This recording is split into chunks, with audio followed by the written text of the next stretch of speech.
kita dah sampai dekat restoran Homely Foods. Memang restoran kegemaran kita dekat Berdubai. Tapi first, kita nak tunjuk nombor satu. Tengok suhu dekat luar. Okay, tengok dalam dashboard Okay, apa suhu dia?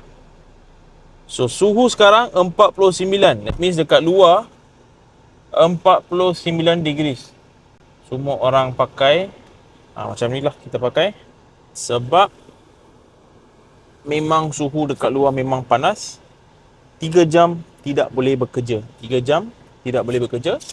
So selalunya pukul 12.30 sampai pukul 3 banyak orang yang kerja dekat luar akan rehat dalam kabin. Ada aircon lah. So memang pihak company dia akan menyediakan.